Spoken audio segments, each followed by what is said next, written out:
Thank you. We're so glad that you're here tonight, and it's my esteemed honor to introduce Pastor John Gilbert Martinez, and he will be speaking on mental health and the church's role in today's world. Pastor. Props to Holly because she was voluntold. She's part of the committee that is basically facilitating several of these things. Well, this is the second one that we've done. So she's part of the committee, and the rest of the committee voted without her. So thank you for coming on a Thursday evening. Good thing that some of you who were here last time, you know it was cold and rainy last time. And this time it's not, so we're good. But just like last time, I forgot something in my office, so I had to go back a second time. Oh. So, and just like last time, my husband ran out of the car instead of me. So let me explain a little bit on what's right on there in front of you. Obviously, we know the stained glass window represents church, right? Well, with lime green is also part of mental health awareness color. And the butterfly is also an icon that's used for mental health awareness. So we combine them together, that if you see it in some sort of setting where it might be related to mental health awareness, that's where you'll see it. If you look at our tablecloth down here, you'll see that we have the green butterfly. That's also because we are a wise congregation, which is part of our denomination, and I'll talk a little bit more about that later on. So that's why we have the butterfly on there, to signify that we are a mental health awareness advocacy congregation.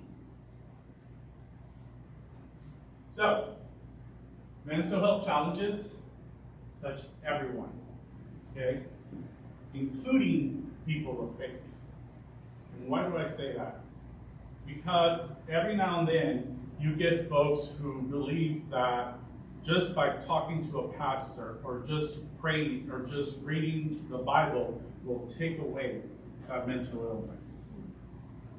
And while it's great to have faith in God and ask God to help us, we cannot 100% rely on that. Because at the same token, God created us, which in turn created doctors and scientists to come up with medication, created psychologists and therapists to help us. And so it's up to us to take that initiative to take a little bit of everything. I've had in the past, while I've been in my congregation, a couple of people who've come say, well, I want to talk to you about the church and what I'm going through and what have you.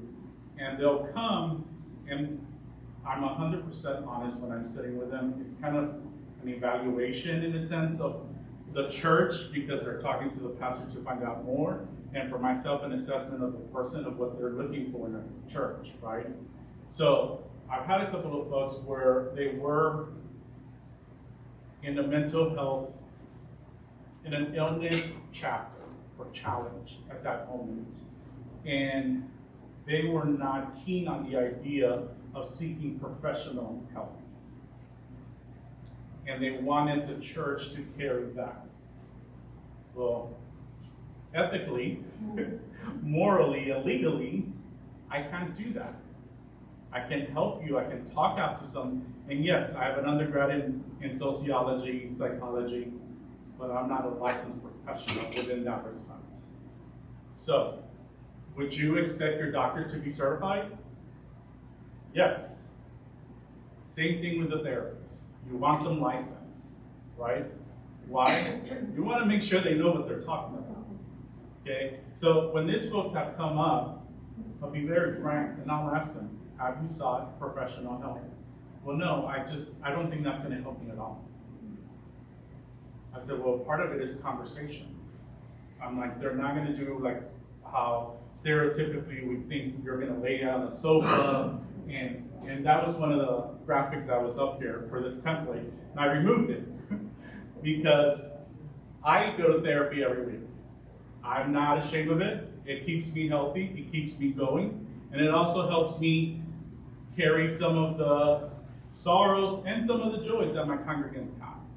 And that's a lot for one person to carry. So for you to have therapy on a regular basis, there's nothing to be ashamed of.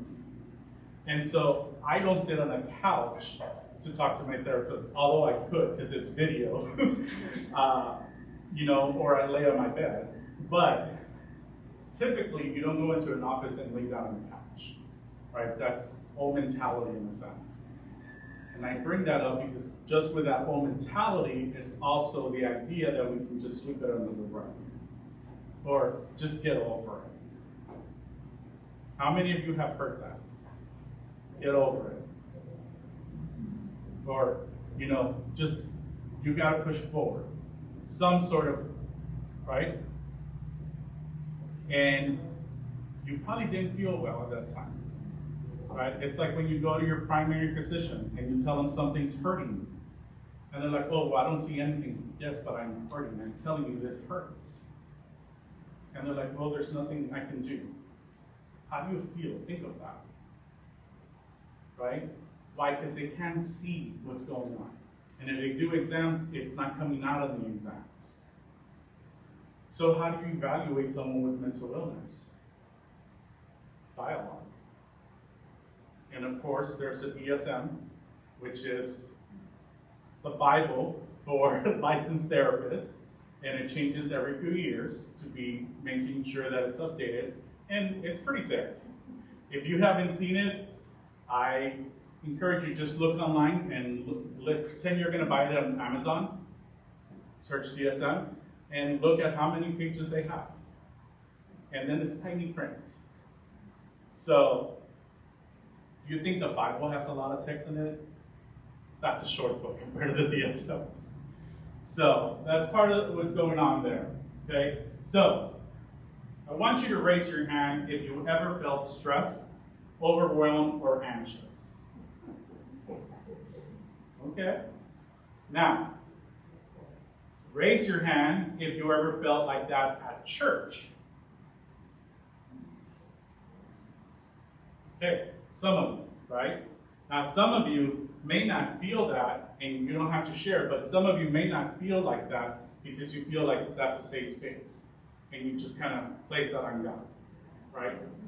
And then some of you, even when you're trying to do that, it doesn't allow you to, right? Your mind is just, yeah, forget it, Or it's like, oh, we're good, psych, you're not, right? So that happens to me. There's times where those of you that do belong to a faith community, your clergy individual may be going up to preach or lead the worship service, and you might not have an idea or a clue whatsoever that they are hyperventilating because they're in front of that. And that, while that may not be a permanent thing, that is a mental health obstacle or a challenge for that point. It's anxiety, right? But for it to be diagnosed as having anxiety, of course, there's more criteria for that. So, self-disclosure and safe space at church. Okay? So, comfort level, and I'm not going to ask you to raise your hand on this one. Again, comfort level. How many of you, just think out loud, be honest with yourself, would self-disclose that you live with mental illness? Okay? Just like I did. I was very open about it. Now, before I got ordained, I wasn't so open about it because there is still some stigma on clergy and lay leaders where they may see a person unfit for ministry because they live with mental illness. And so there are colleagues who will say, less is more. You've heard that, right? Less is more. So I made a promise to myself that the moment I got ordained, you weren't going to shut me up, Bob. I'm picking up Bob because I'm always picking on him on Sundays. So, but I promised myself that I was going to advocate, not just because I live with mental illness, but because I know that there's a lot of people that can come into the church on Sunday mornings and sit in those pews and be praying because they're carrying something, right? They're dealing with something, and maybe they're not going to self-disclose to everybody and turn around and say, hey, I'm depressed right now. I don't think many of you would say that, right? And also depending on how you were raised. I love my parents, but I was also raised with the idea that you just get over it. There's nothing wrong with you. It's all in your head. Yes, that's the problem. See, once that happened, one of my parents, I won't single out which one, because they're probably laughing right now, said, it's all in your head. And I said, yes, that's the problem. At that time, I didn't laugh. I was trying to get that parent to understand what was going on with me. I shared with my congregation before that, for me, I went through all those testings with my physician. I was like, there's something wrong. I'm always bleeding from my nose, constantly.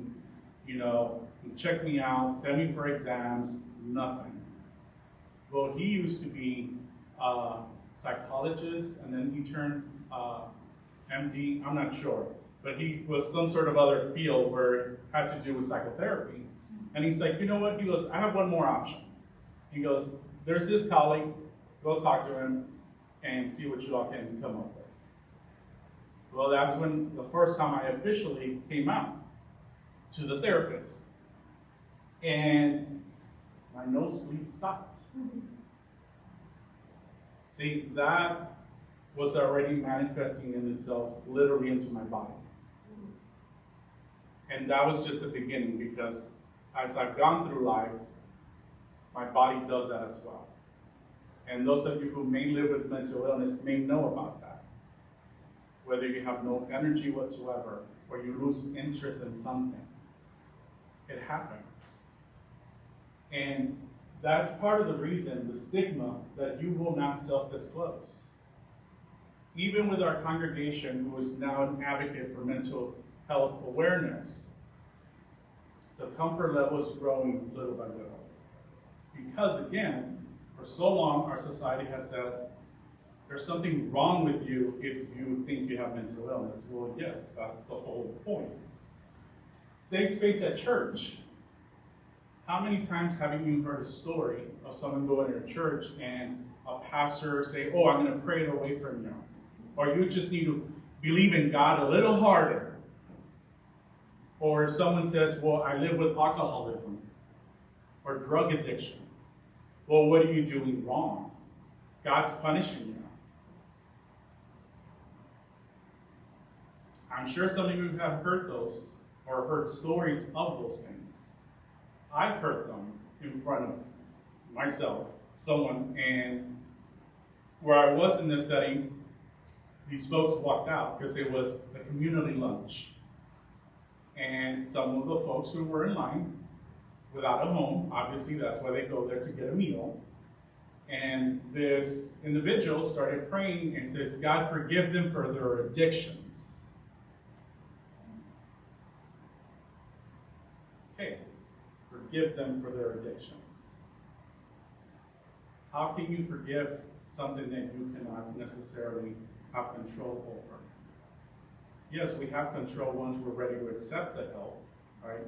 Because we know there's recovery, right? And you go to your meetings and what have you, and you're good. It's a therapy maintenance, just like if you live with diabetes. You don't take your medication, what happens? You're in trouble. Same thing if you're battling cancer, what happens? You don't take your treatments, you lose your chances of survival. Similar situation. So when it comes to the church, we have to be ready as faith communities to welcome those conversations without judgment. Because would you judge someone if someone came to you and say, hey, you know what, today they diagnosed me with diabetes? How many of you would say, oh, well, it's all on you? Now, we might think it, especially if you see them eat a whole bunch of sugar all the time, right? We might think, come on, we're human, right? But you're not going to tell them that, right? You're going to probably listen to them. And then, like, you know, some folks, you're probably going to give them advice they didn't ask you for. And they're going to be there like, okay, thanks. Right? That happens. But the safe space at church is supposed to be more about listening. Okay? So, for example, a few months ago, I noticed that one of my congregants, and I won't say more details because it'll kind of pinpoint them, needed support because of a loved one. And my congregants would probably recognize who it is. But a loved one who is going through Alzheimer's. Then there's some who are living with a loved one that's dementia, right? Or it's just barely hidden, or helping a friend who's living with that. Well, come to find out, I started a support group, and it was more of listening to the people who are living with these loved ones. It's not just like, okay, today's agenda, A, B, C, D. It's, let's talk, right? What is your experience? Maybe they'll help this person and vice versa, right? But a lot of that is listening. So I listened to those congregants who felt they needed some more support, some grief process. And that's where that group came out of. When I walked into the group, the first Sunday, I was surprised there was one person in there that I was like, okay, are they in the wrong place? And I was going to tell them, no, our meeting is later on. And no, that individual was in there for that reason. I had no idea. But because our congregation is continuing to journey to be more aware and advocate for mental health awareness, I believe this person felt like that was going to be a safe space. Because we actually increased by one more person in our last meeting. And one person is not even part of our congregation. So that tells you that our doors, when we say that our doors are open, we literally mean that. Even down to the pastor's office, which when I first started, it seemed like people were having a field day because it was just a spinning door coming in. It's like, hey, pastor. Part of it was the newness, right? So, and now the new smell's kind of gone away. So, if you notice up here, I put 3 picture frames. One says you matter. The other one's it's okay not to be okay, and your story isn't over yet. Why do you think those hang right outside my office? Any thoughts?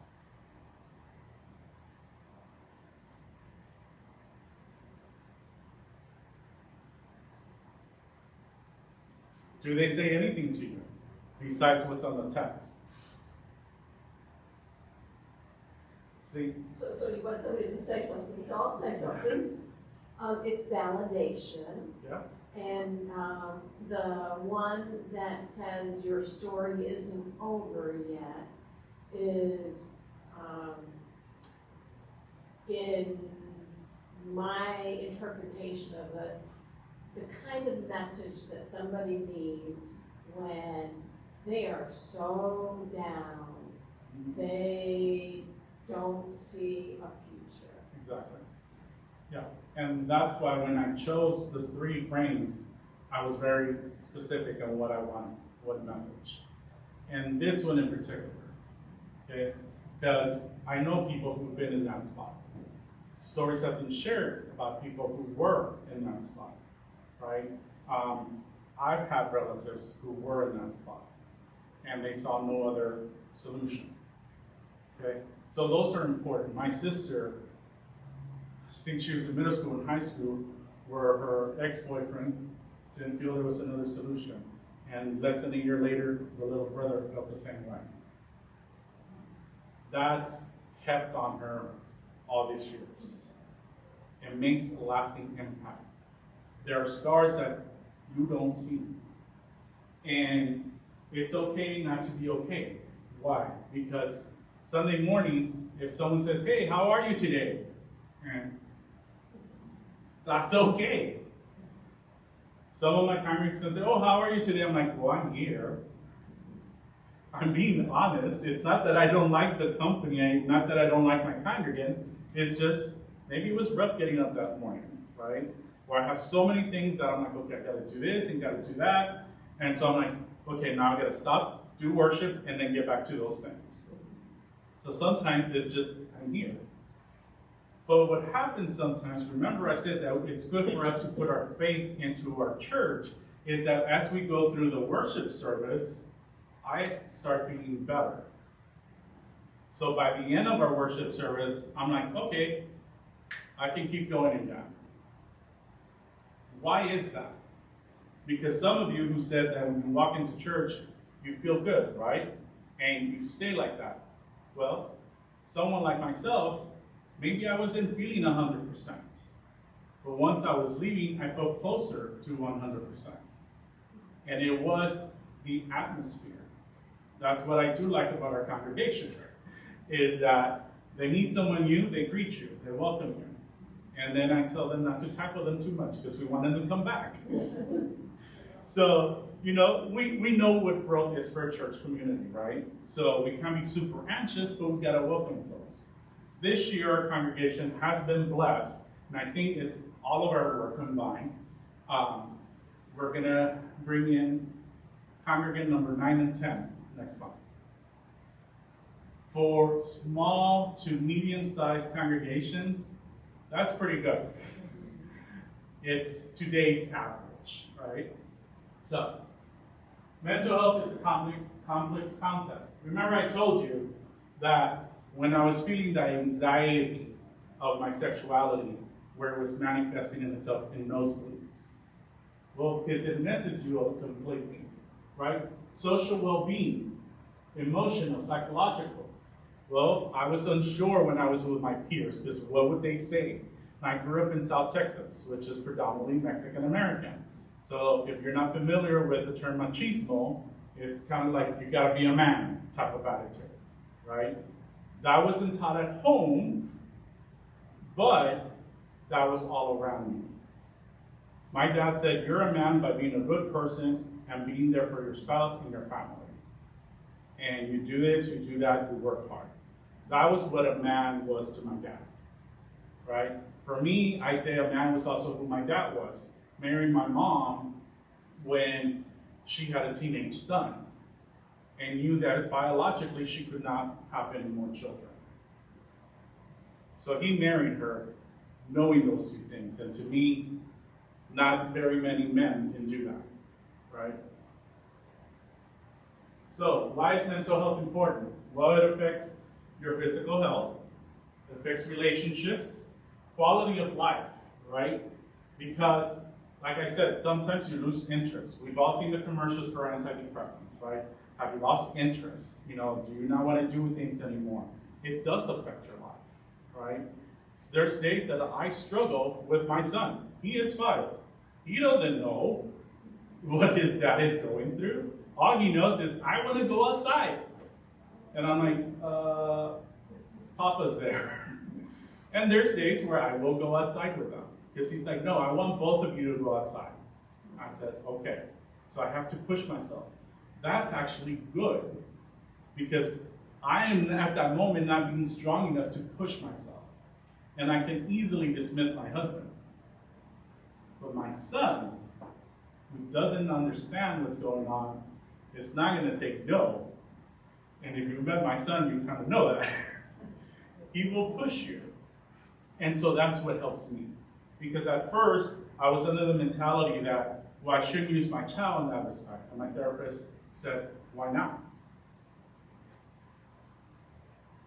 If that's a lifesaver for you right now, why not? And that stuck with me, right? Is what happens if you're overboard. Hopefully you're going to help the person overboard. Depends how much you like them. No comment, Bob. Okay, work in school. What can happen? You miss a lot of school, right? Why? Oh, I have a fever, I have a cough, I have a headache, I have a migraine, I have a stomach ache, right? And sometimes you can't prove that. So what are you going to do with your kids? Like, okay, stay home. And then if you take them to the doctor and they can't find anything, you're like, oh, well, you're just being spoiled or whatever, right? But there's more to it. Same thing with work. There's people who miss a lot of work. And that then affects the organization that they're working for and their colleagues. And it's not that they're doing it on purpose. It's part of their illness. So it affects everybody. And so that's why it's important for us to be able to have that open conversation. Because if people feel better supported in that space, they might not miss work as much. I've had a couple of people say, well, I didn't come to church on Sunday because I just really wasn't feeling it because of this and this and this. And I said, you're not doing yourself any favors. And it sounds harsh, but I tell them, push yourself just a little bit to get here, because being in the space may actually help you just a little bit. I go, it doesn't hurt you to try, right? How many of you all go for the preaching 100% of the time? One. How many of you go for the music? Maybe. How many of you go for the sense of community? Okay? Community. Okay? When I was an intern, there was times where I was sitting up there with my pastor. I was completely gone from the service. I was focused on it was clear windows. It was a congregational church, and the birds or the butterflies on the windows. I would get lost with that, especially on days where I just felt like it was just such a happy day. And I will say I miss that in our congregation, but what I enjoy in our congregation is seeing someone fall asleep, or one of the kids jumping around or making noise, all those sorts of things. Or if Holly and Bob are up in the balcony, or Judy making faces at them, all those things keep me awake, and they help my spirit. So 1 in 5 will be affected by mental or neurological disorders at some point in their life. Okay, 1 in 5. I knew you were bored, Bob, but not that much.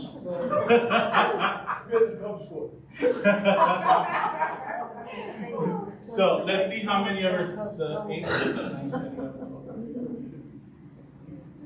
So 19. Okay. So let's say if there's 20. How many people in this space would be touched by a disorder in their lifetime? I was told there would be no math. I don't know who told you that. Okay? But think about it. 4 people. Okay? And you would never know who those 4 people are. Well, I'm one of them. So there's 3 remaining. And this isn't a game to where you can kind of go and find out, hide and seek, are you the one? No. It's not a treasure hunt in this respect. But think about it, 1 in 5. Now think of your faith communities when you're in that space. How many people are in that space? And how many of them potentially either live permanently or at one point or another are going to encounter something? Does that make a difference now in how you're seeing your faith community when you're sitting? So there are many types of mental health conditions. I mentioned anxiety, depression, bipolar. If you're not familiar with bipolar, it's basically what it implies. You can be happy one moment and sad the next, or angry immediately. Okay? It fluctuates rather quickly. And sometimes the episodes last a little longer, but they still fluctuate in the same manner. Eating disorders is part of those, and most people don't recognize that. Okay, there's either folks who eat way too much because of a mental disorder, or they don't eat at all, or they make you think they're eating, but they're not. Okay? Post-traumatic PTSD. Now, most of the time, and traditionally, we've associated PTSD with veterans, with soldiers. Well, that's wrong. It's a psychological disorder that applies to anybody. If you have a traumatic childhood and something triggers you as an adult, it's not because you're a whim. It's because it's a dramatic stressor. And so it could trigger you, right? If I see rodents to this day, I will jump like I'm a little 5-year-old kid. That, unlike my son who's not afraid of anything, because when I was young, before I was adopted, to me it seemed like there was a huge rat on the countertop. When my birth mother and the baby daddy at that point were asleep, they asked me to get up and fix the bottle for my birth brother. And on the counter, it seemed like there was this huge rat. Now, I had to think about why I was afraid of rodents so bad. Then the other aspect was when I was in a foster home, and I was putting on my shoes, there was a mouse inside my shoes. Yeah, I was in 2nd grade at that point. So having that counter one where I thought it was a massive rat, it's probably Splinter from the Ninja Turtles, and then that mouse in my shoe, I finally recognized why I have that fear. And Chicago alleyways don't help for that. I'm glad we live in this place, though, and not by an alley where we see all that. Schizophrenia, obsessive compulsive disorder.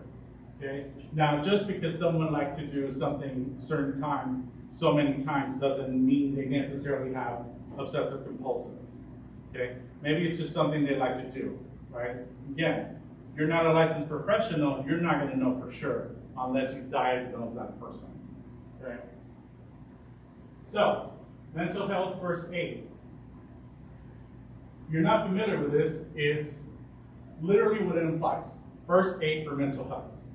Just like you would apply CPR and first aid, you would apply mental health first aid. And ALGE, that's what it is if you look on there. ALGEE is approach, assess, risk of suicide or harm. You never, ever want to put yourself in harm's way. Yes, you want to help the person so that they don't hurt themselves or someone else, but if you are in danger, you do not approach. But if you could call 911, and hopefully you would, or 988, and depending on the situation, if you're calling 911, you want to emphasize this person is going through a mental health episode. There is something going on with them mentally. And you want to stay in that space until law enforcement or an ambulance shows up. Why? Why do you think that is? Because a lot of times if they don't know, I have a friend that was shot by the disability police a year ago, and he was having a mental breakdown. And it's just really important that they know that, because they could be destroying things, which is what he was doing. Yeah. They can better assess in this situation. Right. Well, and because, again, there's been a stigma for it for so long. That it's not because a police officer wanted to just shoot the individual, right? They're also trained to assess and to respond in a certain manner, right? So if you're there and you're saying, I know this person is going through this, it allows the police officer to get better insight. And it potentially prevents a fatal result. So we cannot blame our police officers 100%, right? Because in that situation, it's been part of our society where we don't talk about it or we brush it aside. So listen. Okay? I talked about that. Even in church, you want to listen. You don't want to make a judgment. Give assurance and information. So the reassurance is, I hear you. I'm here, right? If they don't want you to leave that spot, you stay with them, right? Let them talk to you. Information. In my case, if someone were to come to me in my office, I can give them resources, whether it's assistance financially, or whether it's a therapist number or several, so they can start that process, right? We want to give them that information. right? If they're looking for that, you want to help them with that. If your congregations, your organizations don't have that, they should start building up a list.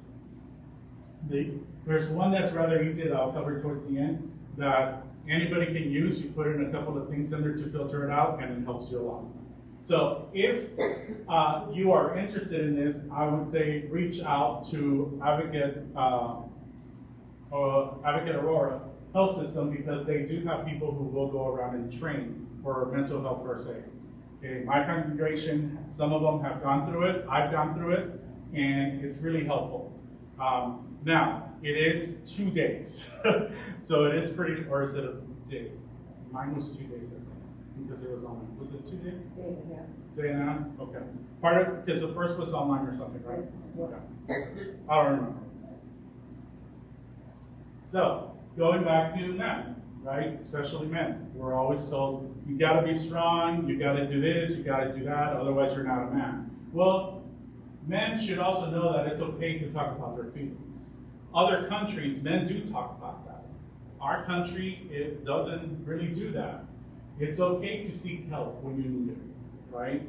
It's not a sign of weakness. It's actually strength, because you're recognizing what's going on with you. Mental health problems are much more common than you might think. Telling people that you're going through will help. Huge sense of relief.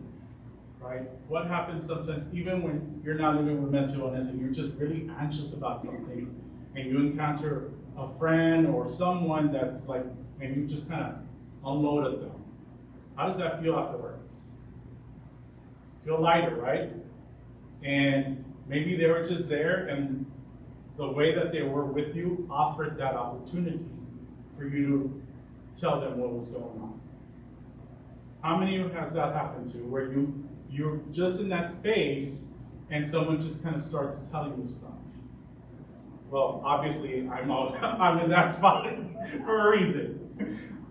But you have, right? Or you've hurt someone, or maybe you were the one doing that to somebody, right? They could have walked away and said, I don't have time, I'm going to leave. But they stayed in the listen, right? Your disorders don't define you. If you notice, depending who you ask will depend on the terminology. Some will say, well, they're an alcoholic, or they'll say, I'm an alcoholic. Some will say, like I did, they live with alcoholism. Or they would say, I live with alcoholism. Do you hear the difference? See, because, and we can't change what the person identifies as, right? If they say, I'm an alcoholic, we can't say, oh, that's not correct. We're not living it, they are, right? But unless they tell us otherwise, like I prefer to say they live with alcoholism, because their disorder is not who they are. It just happens to be part of who they are, right? So like you are, it's individuals. If you're female, is that all you are? Is that 100% what your life is about, being female? To an extent, right? But you could also be a mom or a sister or an aunt, whatever, right? Think of all the labels society has. And you're those things too, your grandma. So you have all those things going on, right? You're not just one label. Same thing with mental disorders, okay? 1 in 20 adults experience serial mental illness each year. 1. So 1 out of us in this space. So don't everybody look at me. So, right? And if no one is aware of those things and that it's okay not to be okay, it can be overwhelming. And it could lead to what this one said, the opposite of what this says. And we don't want that for anybody, especially if you belong to a faith community. That goes against the purpose of why our faith communities exist. 1 in 6 youth, ages 6 through 17, experience a mental health disorder each year. 1 in 6. Think about that. If we were youth, well, I know I am not. If we were all, Judy's going to throw a shoe in. If we were all youth, 3 of us would fit that. 3 of us.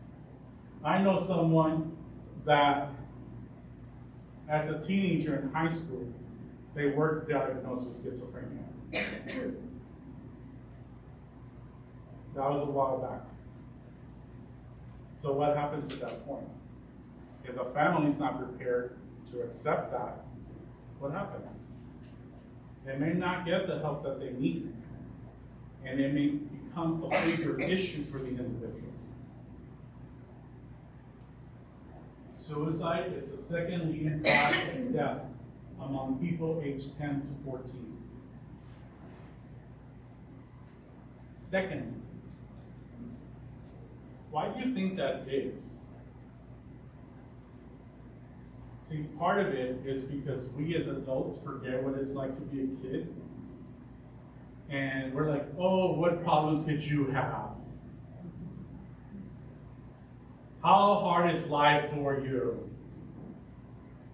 Well, the truth is their lives are as hard as ours to their level.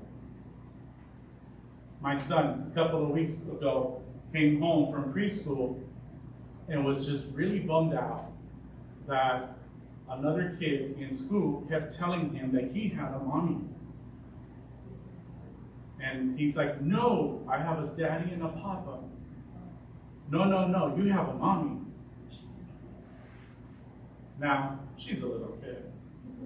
My husband and I did not think anything foul of it, right? And so we told our son, you know, maybe she wasn't trying to hurt you. Maybe that's what she has at home, a mommy and a daddy. I said, there's some that only, I'm like her cousins, only have a mommy in the house. They're like, okay. I said, sometimes it's only daddy, or grandma, or grandpa, aunt, uncle. I said, there's all kinds of families. I said, maybe that's all she knows. And he's like, but why? He was just so, distressed over it, right? Well, he's 5, right? So it's just talking to him. And of course, my husband shared it with a teacher, and they went into respond mode, and they reread a book to them about different types of family and what have you. And then the mom came and apologized to my husband. That was not our goal. Our goal was just let them know that our son was really hurt by it, you know, and if they hadn't touched the topic, if they could do so. And so they're like, oh, we're reading them this book and that book. We're like, okay.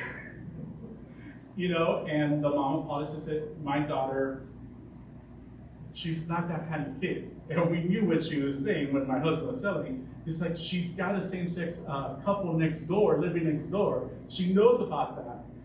And my husband's like, he's like, you don't have to apologize. You know, we knew she wasn't being mean about it, right? For some reason, she just got stuck in that, and that's okay. And it's teaching our son, who's 2 years older than the kiddo, because she's 3, that it's okay, right? I'm like, now if it's an adult, it'll be a whole other story. So, but that's part of the reason is when we don't listen to kids and we dismiss them. 50% of lifetime mental illness begins by age 14. And by age 24, 75%. See, mine actually started before 14, but I didn't recognize it until I started basically visiting. And I found out it was before. But when it really, really kicked in was literally between 14 and 24.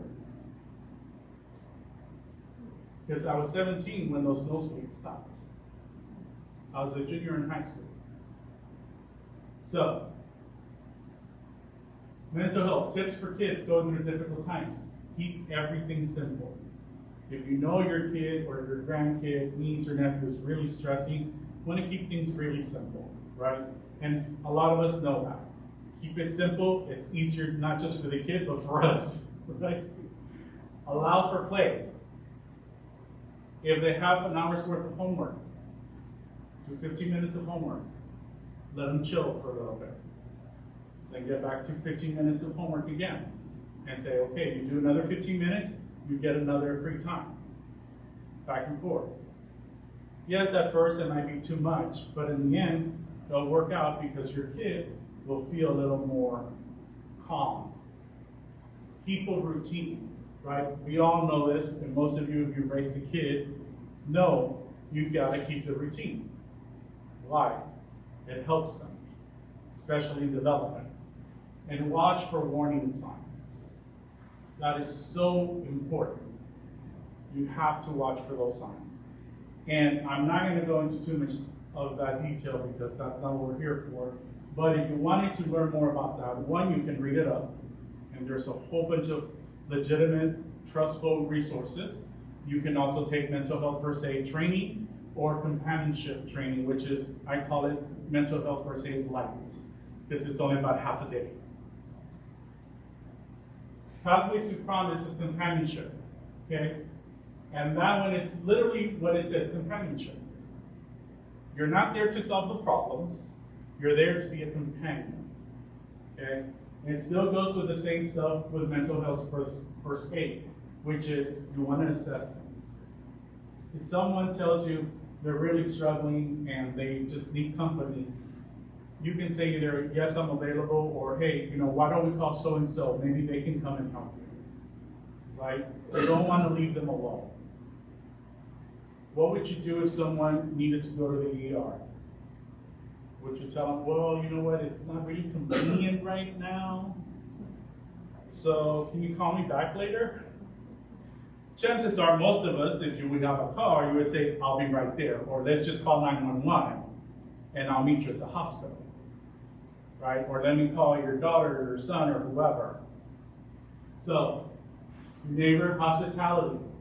See, that's one thing that I am proud of my congregation because they do show good hospitality. And every Sunday they're trying to live into that no matter who you are or where you are on life's journey, you are welcome here. And that's part of the United Church of Christ model, not necessarily our church. But that goes along there. You journey alongside, right? You're not going to lead them. They're not going to follow you. You're not going to follow them. You're going to journey with them, side by side. Granted, they're the ones driving, but you don't want to, what is it, a backseat driver? You don't want to be that person. My mom used to love to do that to me. And active listening. You're in front of someone. Give them your undivided attention. If you're not prepared to do so, be honest. And don't pretend that you're listening to them. Because what if they say something in there that is a warning sign and you miss it? How do you think you would feel after that? Could you live with yourself with that? That always comes up with people. How did it come? I didn't see it. Now that looking back, all the signs were there. We're only human. We're not going to pick it up 100%. We're not. But if we are aware of some of these signs, it will help us. Respectful boundaries. When you're offering support, just like as a pastor, we have to set boundaries. When I ask congregants if they're going through something, what can I do for you? Ask your pastor. Because that's different of saying, what can I do for you? Well, you could do anything, right? Go get me groceries, go fill up my car. But if you say, as pastor, now, granted, I may do some of those things anyways, depending on what the congregant's needs are, but you're less likely to ask your pastor to go fill up your car. Unless you're hot, she might still send it.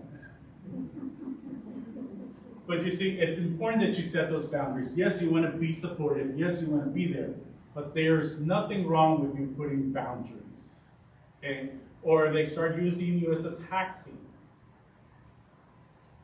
I want to help you and everything, but this is becoming overwhelming for my routine, for my life. So how can we work together?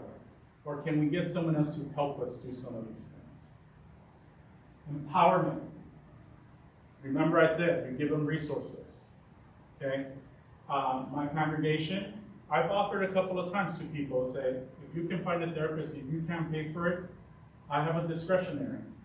My congregants trust me enough to know that I'm not going to spend that money on going to Vegas or anything like that. I'm very meticulous on how much I spend and what I spend it on. Because it's not just for me, that's not necessarily my money. That's money that's been entrusted to me to do good in the name of my congregation. And so if someone says, well, I don't have insurance, how do I see a therapist? Well, some therapists see you on a sliding scale. So you could tell them, find a therapist like that and I'll help you. For some, you can put a boundary, say, I'll pay for the first 3 sessions while you try to get permanent help somewhere else, right? Because we know there are services that will help you. Celebrate small wins. If you see that the person for a week couldn't get out of bed or couldn't leave their house, and then all of a sudden Saturday, they took a shower and they say, hey, let's go to Jewel. Celebrate. I'm so happy you came out of the house today. I'm just really glad to be spending this time with you. Why? Because you want them to know, I'm glad you pushed yourself today. I'm glad you're here with me. And self-care. Part of the reason why we started the support group in our church is to care for those who care for others. Because too many times we forget to do that. And we continue running. And then if you've been full-time caregiver, when that person passes, you feel lost. Because you haven't cared for yourself and you know nothing else. And you then end up in some sort of depression at times. Why? Because you need to have that support system in place. These are 3 books of the many that are out there to help you theologically. Life Saving Church, Blessed Union are both written by U.C.C. pastors, both who have expertise in mental health, both have their PhDs. The Life Saving Church is one that I use for us to become a wise congregation, which is welcoming, inclusive, supportive, and engaging congregation for mental health. And that helped because that is open communication, open dialogue on things that may happen in a church or what a church should be doing. With my colleague there, a pastor was the one who helped her when she was struggling. When her life, and you can read it in the book, those of you who read it with me, you know, but she struggled because of the life she had at home as a kid and as a teenager. And it was that pastor who literally became that life-saving church. So as pastors, we can make a difference. As a church community, we can totally make a difference. Blessed Union talks about marriage and mental illness. How does that affect people? I know there's times with my husband where I tell him, just leave me alone. When I first started my congregation, I went from not knowing how to do a funeral to becoming an expert in it. It's a sad thing, right? But we were right in the middle of COVID as well. So we'll never know if it was, symptoms of COVID or if it was just their actual health that was declining. But that was heavy. There's times where I was there when the person passed with their family. And I have 60-plus-year-olds turning around and looking at me. It's like, well, what do I do now? And I'm like, well, yeah, let's do this, or you do this. So I went from a place where I had never done a funeral, I was not there for other people's family when they were passing, and kind of helping them at the end of life. But then I became to know that a little too well. And so in processing some of that, I would tell my family, I need time. Got to take care of myself to be part of my family and to care for my family. When I did my internship as a chaplain, there was a couple of incidences that were really heavy. And because I had to be at work, like there are certain shifts that we had where it was over 24 hours. Well, we really didn't have time to process it at work. Because you're at work. And then to drive home, and at that time it was an hour, well, you can't really think about it too much during that drive. You want to stay awake for one, is then you process it at home, right? And when I have my own mental health episodes, I will tell my family, just don't touch me. I'm okay, just leave me alone, give me space. My son, I'm having to learn how to navigate that until he's old enough to understand that daddy doesn't always feel good and you can't see it. I have to work with his understanding. And a lot of times that means, Gilbert, get your butt up. And you gotta push yourself. And you know what? Sometimes it's like that Sunday experience that I tell you where I'm like, well, I'm here. And then towards the end of the worship, I'm happy I was there. And that happens with my son. At first I'm like, oh, this kid just, like, you're so annoying. And his latest thing is calling people chicken butt. I don't know. We can't get him to stop, so we just kind of were like, okay, we heard you. Did you hear me, chicken butt? Like, yes. So, you know, but those things for someone who lives with mental illness helps. It helps to have that joy in the household. And it's also, it gives me meaning, right? To where I'm not looking at this message. Right? I'm looking at the message as that little life depends on me to keep going. And so I use that to my benefit. And of course, he gets a lot out of it too. Henry Nouwen was a Catholic priest whose expertise was also in mental health. And if you haven't read that book, it's a really good book. He wrote a whole bunch of books, and they're pretty awesome. But that one, I like The Wounded Healer because I, in a sense, identified with that, right? Like many of us, I've had experiences that have wounded me along the way. For me to care for others, as I do with my congregation, I have to be able to heal, to be able to help others heal. Because if I'm not healing, I can't take care of you, right? It's like if you go to the ER, if the doctor's bleeding out, they can't really care for you because they're going to be worried about bleeding out, right? So they got to take care of that before they take care of you. What else can the church do? We talked about support groups, okay? If your church doesn't host an AA meeting, maybe you can if they're looking for one, or you know, any other sort of meetings like that. Help cover therapy sessions, as I said, I've offered to a couple of folks. So far, no one's taken me up on the offer. That's okay. I cannot push them. Offer pastoral care. I say it often is that I don't care if a person is my congregant or not. My door is open. There's no required, there's no like leave a donation at the door. My office is open to whoever wants to utilize it. And we sit down and we talk. But I also tell people, if there's something going on, I will work with you, but I will only do so many sessions of pastoral care before I cut you off. And it's not because I don't care, it's because then you become dependent as that is therapy versus going to a licensed professional. So I tell people, you find a licensed professional, I can supplement that from the spiritual perspective. But the secular, they have to do. Becoming wise congregation, open dialogue. That's how we begin to break the stigma, okay? These are a whole bunch of resources. 988, I'm sure you're familiar with that by now, okay? It's just like 911, but for mental health, okay? People have used it. It's saving lives. In our Sunday bulletins and even our newsletters, I have their icon printed on there, both in English and Spanish, right? Because we share our building with a Latino congregation. And so a lot of them speak Spanish. So if they happen to see it, they might see what it is if they're not familiar with it, okay? Obviously 911, there's NAMI. NAMI is one of the ones that's trusted sites that you can get tons of information, tons of tips.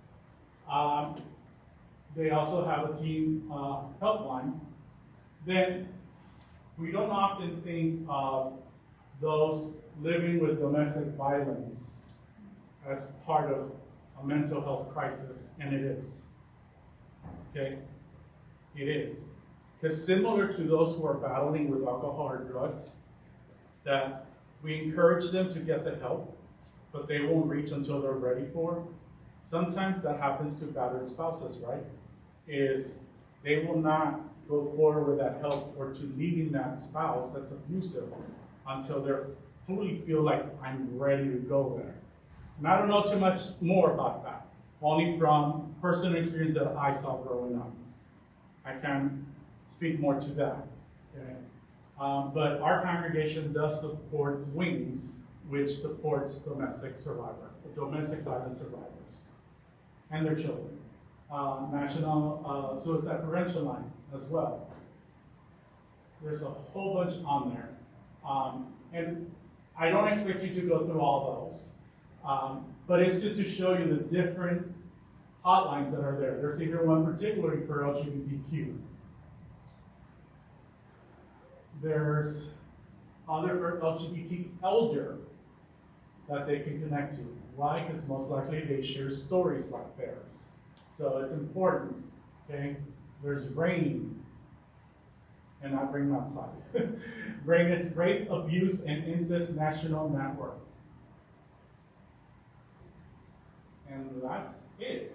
Can I ask you to go back to the one with the books? What's that? I can just send you the books. Oh, okay. Yeah, just email me and I'll send you the list.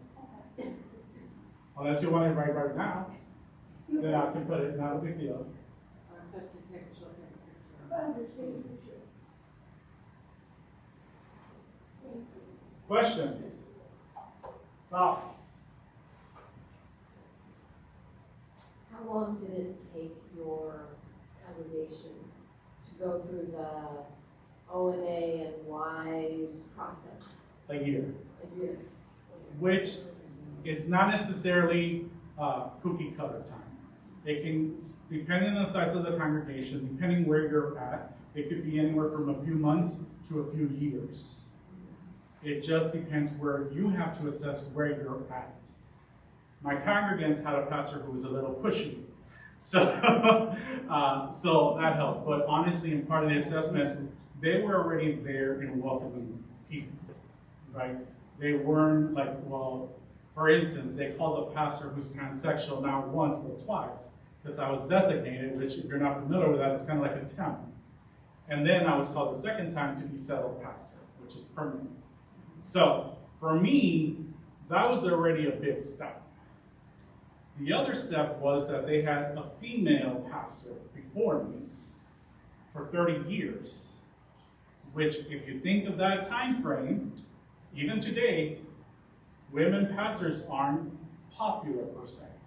I love my female colleagues, but we know the reality. We know especially 30 years ago, that was not a popular sentiment. And so, given those small things, well, they saw as small things. To me, those were huge things. And it was giving them empowerment in recognizing those things. Say, look, you brought in a female pastor when so many others would not. You brought in a pastor who's not heterosexual and who's not German ancestry, like most of my congregants. So what does that tell you right there? There's already diversity. They had a gay Filipino associate pastor, right? Years back. Again, they presented those small steps to someone looking from whatever angle, but for me as pastor and assessing those things, those were huge things. Because let's face it, a lot of churches will hire an LGBT person as music director. We know why, right? But when they hire associate pastors or pastors, that's a whole different thing, right? Because that is welcoming all of God's children. If you allow an LGBT person to your pulpit, which is supposed to be an important part, especially during Sunday worship, you're welcoming a lot more than that.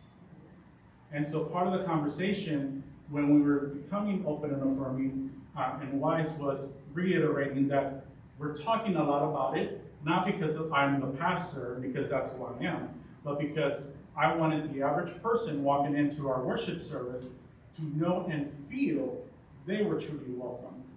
And that it wasn't just words. Or just because, oh, well, look who our pastor is, we welcome him. That doesn't always work.